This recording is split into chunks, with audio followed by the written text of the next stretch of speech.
ఏదైతే ఎర్ర కాలువ మరి తెలంగాణ కొత్తగూడెం నుంచి ప్రారంభమై 185 కిలోమీటర్లు అంటే ఎగువన ఎర్ర కాలువ గాను దిగువన యనమదురు డ్రైన్ గాను పిలువబడేటువంటి ఈ యొక్క కాలువ ఏదైతే ఉందో పర్టికులర్ గా ఇక 95 కిలోమీటరు అనంతపల్లి బ్రిడ్జి దగ్గర నుండి నందమూరి అక్వడేట్ వరకు, అదేవిధంగా నందమూరి అక్వడేట్ దిగువన అంటే ఏదైతే నిడదవోలు తాడేపల్లిగూడెం తణుకు ప్రాంతాల్లో తీవ్రమైనటువంటి నష్టం ఈ ఎర్ర కాలువ వరదల వల్ల జరుగుతున్నట్టు మాట వాస్తవం అధ్యక్ష. అందుచేతే గతంలో 2014లో ఆ రోజు ఉన్నటువంటి తెలుగుదేశం ప్రభుత్వం ఈ ఎర్ర కాలువ యొక్క వరద నష్టాన్ని గుర్తించే పర్టికులర్ గా అనంతపల్లి బ్రిడ్జి నుంచి నందమూరి అక్వడేట్ వరకు కూడా ఈ ఎర్ర కాలువ నీటి సామర్థ్యం ఏదైతే ఉందో కేవలం ఇది 6,000 క్యూసిక్లు మాత్రమే ఉంటే దాన్ని దృష్టిలో పెట్టుకుని 20,250 క్యూసిక్లకి పెంచాలని చెప్పేసి ఆ రోజు చంద్రబాబు నాయుడు గారు నిర్ణయం తీసుకోవడమే కాదు, ఆ రోజు 2015లో 69 జీవోను కూడా విడుదల చేసి 143 కోట్ల రూపాయలకు అనుమతులు ఇచ్చి ఆ రోజు తెలుగుదేశం ప్రభుత్వం ఈ యొక్క ఎర్ర కాలువ ఆధునీకరణ పనులు చేపట్టడం జరిగింది అధ్యక్ష.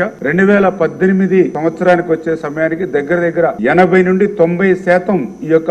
ఆధునీకరణ పనులు పూర్తవుతున్నటువంటి దశలో 2018 ఆగస్టు నెలలో తీవ్రమైనటువంటి తుఫాను ప్రభావం వల్ల ఆ రోజు ఏదైతే 150 నుంచి 410 మిల్లీమీటర్లు ఒక్క రోజులోనే ఎర్ర కాలువ నదీ పరివాహక ప్రాంతంలో పడడం ద్వారా 1,00,000 క్యూసెక్లకు పైగా నీరు ఏదైతే పర్టికులర్ గా ఎర్ర కాలువ మరియు దాని ఉపవాగులు ఏవైతే పులివాగు, బైనేరు, జల్లేరు, పొగొండ ఏదైతే ఇవన్నీ పొంగి ఆ రోజు ఈ యొక్క గట్ల మీద ప్రవహించి దగ్గర 98 ప్రాంతాల్లో గండ్లు కూడా పడి తీవ్రంగా ఆ రోజు 2018లో నష్టపోయినటువంటి పరిస్థితి అధ్యక్ష.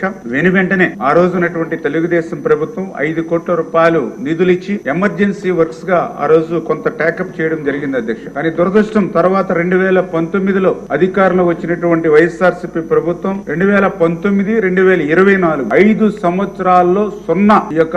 ఎర్ర కాలువ ఆధునీకరణ పనులకు గాని రిపేర్లకు గాని ఖర్చు పెట్టింది సున్నా అధ్యక్ష. నేను ఎందుకు చెప్తున్నానంటే ఈ మాట ఏదైతే 2014, 2019 5 సంవత్సరాల్లో మనం 52 కోట్ల రూపాయలు ఖర్చు పెడితే వీళ్ళు కనీసం 1% కాదు కదా, మరి కనీసం సున్నాలో ఉండిపోయినటువంటి పరిస్థితి అధ్యక్ష. అందుకే ఏదైతే మనం అధికారంలోకి వచ్చిన తర్వాత మొన్న ఏదైతే జూలై నెలలో వచ్చినటువంటి వర్షాలను కూడా దృష్టిలో పెట్టుకుని ఆ రోజు ముఖ్యమంత్రి గారు ఇచ్చినటువంటి ఆదేశాల ప్రకారం ఏదైతే ఆ రోజు అచ్చెన్నాయుడు గారు, అనిత గారు, పార్థసారథి గారు, నేను నలుగురు కూడా ఈ ప్రాంతంలో పర్యటించడం జరిగింది అధ్యక్ష. దాని ద్వారా కూడా ఒక నివేదిక కూడా తీసుకున్నాం. ఏదైతే 98 ప్రాంతాల్లో దెబ్బతిన్నట్టుగా గట్లు, అదేవిధంగా ఏదైతే check dams, single line bridges, offtakes sluice, low level causeway bridges, Tummalagandi check dam, Ramaraju Cotton dam ఇవన్నీ కూడా ఈ నివేదిక అన్ని కూడా తీసుకున్నాం అధ్యక్ష. నిధుల సమస్య ఉన్నటువంటి పరిస్థితుల్లో 1 by 1 ప్రయారిటీ ఈ యొక్క ఎర్ర కాలువ ఆధునీకరణ పనులకు ఇచ్చి, ఎందుకంటే ఇప్పుడే గౌరవ శాసనసభ్యులు శ్రీనివాస్ గారు చెప్పినట్లుగా ఏటా ఇన్పుట్ సబ్సిడీ నిమిత్తము లేకపోతే ఇతరత్ర సహాయ కార్యక్రమాలు అందించే నిమిత్తం కంటే ఆ యొక్క